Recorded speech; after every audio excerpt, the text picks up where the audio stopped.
Donc là, nous avons traversé toute une nuit. Actuellement, il est 4 heures du matin. Donc nous avons traversé toute une nuit à démarrer les poussins. Quand on prend un projet comme ça, je donne toujours l'exemple. Au moins le premier jour, le deuxième jour, je reste sur le site pour montrer à l'apprenant ou à la personne qui restera dans la ferme comment démarrer, quelles sont les corvées à faire durant toute une nuit. Puisqu'en réalité, ce n'est pas aussi simple comme beaucoup de personnes le font. Là, je suis dans l'une de nos fermes où nous sommes en train de faire le démarrage des poussins. Si vous me suivez depuis longtemps, vous savez que le démarrage est la phase fondamentale quand il s'agit de l'élevage de volailles. Que ce soit poulet de chair, pondeuse, pentado, tout. Quand il s'agit de l'élevage de volailles, le démarrage est une phase fondamentale. Donc là, je suis juste à côté de la poussinière que vous voyez juste à côté ici. Et si vous me suivez depuis longtemps, vous savez que la poussinière, c'est tout simplement l'endroit où il faut accueillir les poussins, chauffer les poussins et les protéger contre les intempéries, étant donné que ces poussins-là ne sont pas avec leur maman. Donc là, nous avons traversé toute une nuit. Actuellement, il est 4 heures du matin. Donc nous avons traversé toute une nuit à démarrer les poussins. Quand on prend un projet comme ça, je donne toujours l'exemple. Au moins le premier jour, le deuxième jour, je reste sur le site pour montrer à l'apprenant ou à la personne qui restera dans la ferme comment démarrer, quelles sont les corvées à faire durant toute une nuit. Puisqu'en réalité, ce n'est pas aussi simple comme beaucoup de personnes le pensent. Le démarrage, si vous le ratez tout simplement, eh bien vous aurez pas mal de soucis. Donc nous avons traversé toute la nuit ici.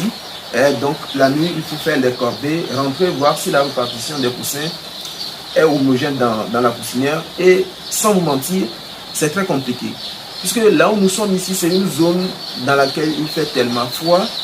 Donc nous trouvons que les sources de chauffage que nous avons quand même à l'intérieur pour pouvoir chauffer l'intérieur de la poussinière sont quand même insuffisantes. Donc quand même, je vais vous emmener à l'intérieur, vous allez voir comment est-ce que nous sommes en train de faire les choses, histoire que vous sachiez en réalité ce qui se passe dans une ferme. Lorsque vous avez des œufs de table, ces œufs de table-là ne viennent pas de quelque part comme ça. Derrière ça, il y a assez de travail. Et je vais vous emmener là-bas, vous allez voir, parce que nous avons passé la nuit ici, hein, d'accord? On a passé la nuit ici. Moi, je donne toujours l'exemple. Et ici, c'est la poussinière. Mais avant de rentrer, je dois, d'habitude, comme on le fait, je dois désinfecter les puits avant de rentrer. La poussinière, c'est un endroit comme celui-ci. Comme vous allez le voir, c'est hermétiquement fermé. Vous voyez, c'est hermétiquement fermé avec les bâches. Cela permettra d'avoir une température assez optimale dans la poussinière parce que, comme je le disais, le démarrage, c'est de chauffer les poussins et surtout de les protéger contre les intempéries, le vent, les courants d'air froid, la pluie et autres. Donc là, vous voyez, c'est hermétiquement fermé et cela permettra d'avoir une bonne température dans la poussinière. Et comme je vous le disais, ici, le chauffage n'est pas optimal. Nous avons prévu 4 jours. Il y a 4 jours de chauffage, vous voyez. Il y a ces gars-là comme ça, il y en a 4 ici. Mais franchement, ça ne suffit pas. D'habitude, nous utilisons seulement 2. Ici, nous avons 1100 poussins ponts. Et d'habitude, nous utilisons 2. Avec 2, c'est déjà suffisant. Mais là, nous sommes dans une zone où il fait tellement froid. Et surtout que nous sommes également en période d'harmattan. La période d'harmattan, c'est la période où il fait tellement froid. Et là, ici, nous avons un gros boulot à faire. Vous voyez, quand vous voyez les poussins comme ça, en réalité, vous les voyez, il faut que là, je vais vous montrer. Vous voyez comment ces poussins-là se coupent. Et puis, ces poussins-là sont en train de chercher la chaleur. D'abord, voilà, ce n'est pas trop grave. Les poussins sont venus hier, donc on a constaté ça. Demain, on va augmenter les sources de chauffage. Vous voyez, dans une poussinière, là, on a ça, ce sont les assiettes de démarrage, les plateaux de démarrage. Ça, c'est l'aliment pré-démarrage qui est là à l'intérieur. D'accord? C'est un aliment qui respecte vraiment la granulométrie, qui n'est pas qui les poussins arrivent à prendre ça facilement. Et nous avons ici les abreuvoirs de feuillage dans lesquels les poussins s'abreuvent. Et c'est comme ça, lorsque vous avez des œufs de table sur le marché, c'est le travail qui est fait en amont. C'est le travail qui est fait en amont. Et quand nous démarrons, un projet comme ça, je viens sur le site. Vous voyez le poussin, ce poussin que vous voyez, ça ce sont les Legon, hein, les Legon blancs. Poussin fonce. Ce poussin que vous voyez, il est à 950 francs l'unité. Il est à 950 francs l'unité. Donc, lorsqu'on démarre, on fait un effort pour que le taux de mortalité ne dépasse pas 3%. Sinon, 2%. Donc, c'est l'effort qu'il faut faire. Donc, la nuit, ce sont des corvées. On ne dort pas, tu ne dois surtout pas dormir. Tu viens voir si voilà la température est optimale. Surtout que nous sommes en train de faire le chauffage avec le charbon. Donc, à chaque fois, il faut venir voir si le charbon est fini, tu ajoutes. Et si nous utilisons également le radiant à gaz, à chaque fois, il faut venir vérifier. Donc, tout comme fait, vous aurez des corvées à faire durant la première semaine. Parce que quand les poussins arrivent comme ça, j'ai l'habitude de vous dire que ce sont des poussins qui n'ont pas de plumes en réalité. Ce sont des duvets. Donc, les duvets ne peuvent pas, n'est-ce pas, protéger le poussin contre la fraîcheur. Donc, il faudrait quand même que ce poussin-là ait plus de plumes d'abord avant de pouvoir emmagasiner la chaleur sur son corps. Donc, c'est le travail qui est fait en amont. Ici, le promoteur du projet a vraiment mis le paquet.